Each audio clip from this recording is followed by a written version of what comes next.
ওর voice দেওয়ার আগে একটাই কথা বলছি, তোমরা আমার ভয়েসটা প্লিজ অ্যাভয়েড করে যেও। কারণ আমার প্রচণ্ড শরীর খারাপ হয়েছে, ঠান্ডা, কাশি এই সমস্ত হয়েছে। সেই জন্য কিন্তু কথাটা ঠিকঠাক ক্লিয়ারভাবে তোমরা বুঝতে পারছো না।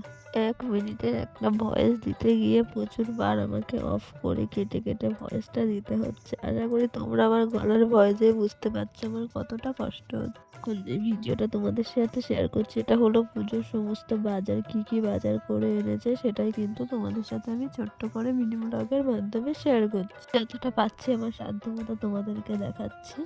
একটু, একটু করে সবই তোমাদের সাথে শেয়ার করব। এই দেখো এখানে সমস্ত ফল-টল আছে আর এখানে কিন্তু পুজোর লুচি হবে। সেই লুচিগুলো সুন্দর করে ময়ান দেওয়া হচ্ছে আর এখানে সমস্ত কিছু গুছিয়ে রাখা হয়েছে। পূর্ব কিন্তু ওইদিকে মালা গাচ্ছে, ও সেটাই বলছে। দেখো আমি মালা গাছের আলপন দেওয়াটা কেমন হয়েছে সেটা কিন্তু অবশ্যই কমেন্ট করে জানিও। এটা কিন্তু টুনি দিয়েছে আর আমি এখানে চিনি গুলতে বসেছি। চলো আমি ততক্ষণে চিনি গুলি তোমাদের কাছে